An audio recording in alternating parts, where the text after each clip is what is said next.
I've never seen an Indonesian horror this wild, pure nightmare fuel with zero good guys. After 10 years in the army, Ferris got discharged, ready to jump back into bed with his hot wife. But she ignored him completely, making him suspect she was cheating. He had no idea what was coming. Her lover wasn't human. It was a demon. One night, Ferris tried to get intimate. They'd been apart for ages, but she turned away, clutching a white pillow like it was her lifeline. She claimed she was on her period. Yeah, right, he didn't push it, just went to the bathroom. But when he returned, the pads were still sealed and the trash bin was completely empty. He realized she was lying. Furious, he stormed back into the bedroom to confront her. He tried to check for himself. She pushed back hard, confirming his worst suspicions. While he was gone, she'd found someone else. The next morning,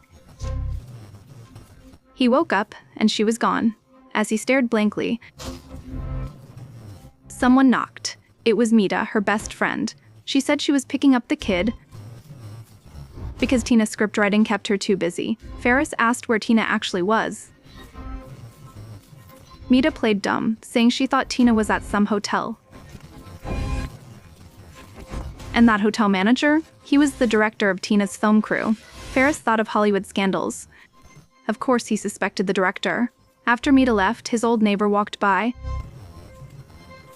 and warned him, "Your wife has something unnatural about her. There's a demon called the Headless Corpse. It feeds on women's desires. Breaking up marriages is the light version. It can destroy everyone around it." But Ferris? 10 years in the military meant he didn't believe in ghosts. Unseen in the next room, the white pillow twitched. After the neighbor left, Ferris dug through Tina's files and found the director's number. He called. Before he could even speak, the director snapped, "Don't disturb her creative process."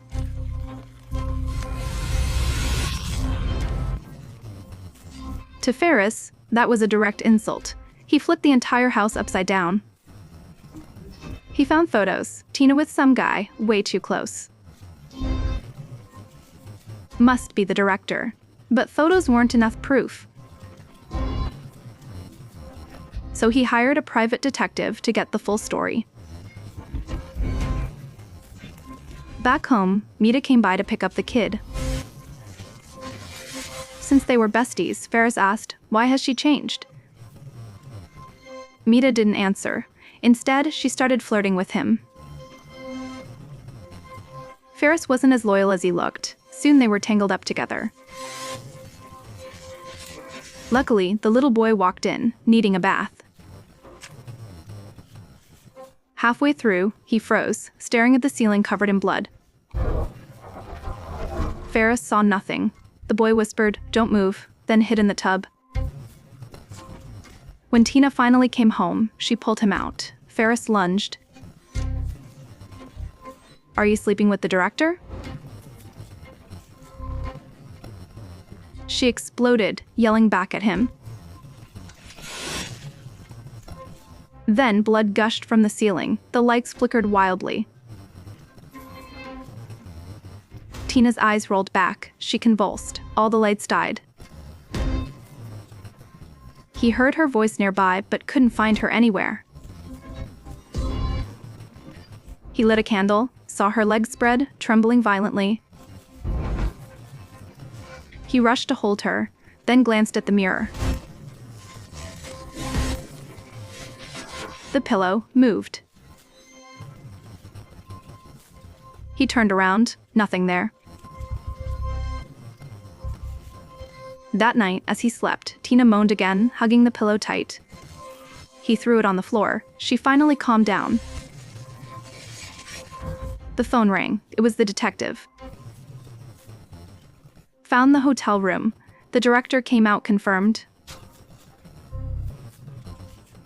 Ferris was sure now. She was definitely cheating. He drowned himself in the tub to think. He turned his head. Tina was gone. He checked every room. She'd slipped out again. He lost it. dressed quickly, and stormed to the hotel. He got the room key from the detective waiting outside. He walked in. The director was reading a script. No, Tina. The director swore she never came. Ferris beat him senseless, then left. He turned on the light at home. Tina was in the tub, covered in blood, hugging the bloody pillow. Too weak to even ask if she cheated. He called the boy downstairs. When did Mom get back? See, she never left, the kid replied calmly. Faris froze. If she never left, who was he chasing? Meanwhile, weak, Tina, now glowing red, opened the door with an umbrella.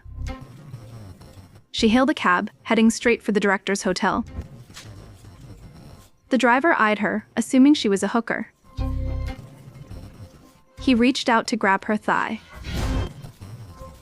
Next second, something monstrous appeared behind him. He tried to escape, but the doors were locked.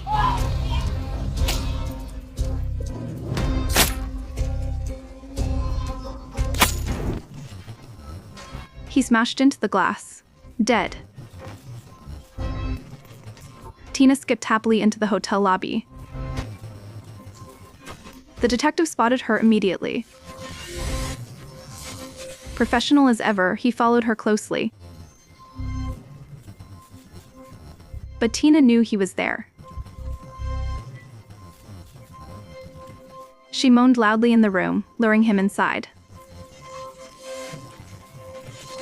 The detective pulled out her camera, threatening exposure. As she moved to strike him, strange sound echoed.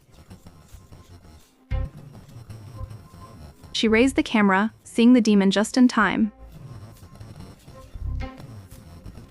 She didn't want to betray her husband, nor satisfy a stranger, but Mita told her,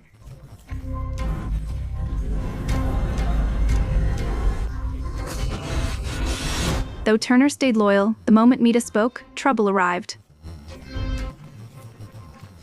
Once Ferris understood, regret hit him, and he rushed to find Turner. Right then, the director was at the hotel, reading Turner's script. The director kept pushing Turner to write faster, but that pressure finally angered the demon inside. Lights flickered, blood dripped from the ceiling.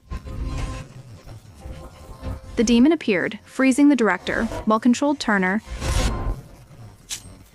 stabbed him dead. Faris arrived just in time to see the body hit the car. Ferris knew something was wrong, gun drawn, rushing inside. But in the elevator, an odd old woman slid in behind him. She spoke. Suddenly, the lights went out completely. When they returned, the woman was gone. Ferris found Turner unconscious. He took her home, cleaning the blood, thinking he was just caring for his wife. But then Ferris asked to sleep with her. It wasn't love, it was desire. What he didn't know was even worse. Turner was addicted to the thrill Arlen brought, even threatening suicide over it. Ferris went back to the neighbor for help. They tied her down for the exorcism. When ready, the neighbor solemnly told Ferris to banish this spirit. You must check your wife's private parts. But as he lifted her clothes, tied up, Turner spoke.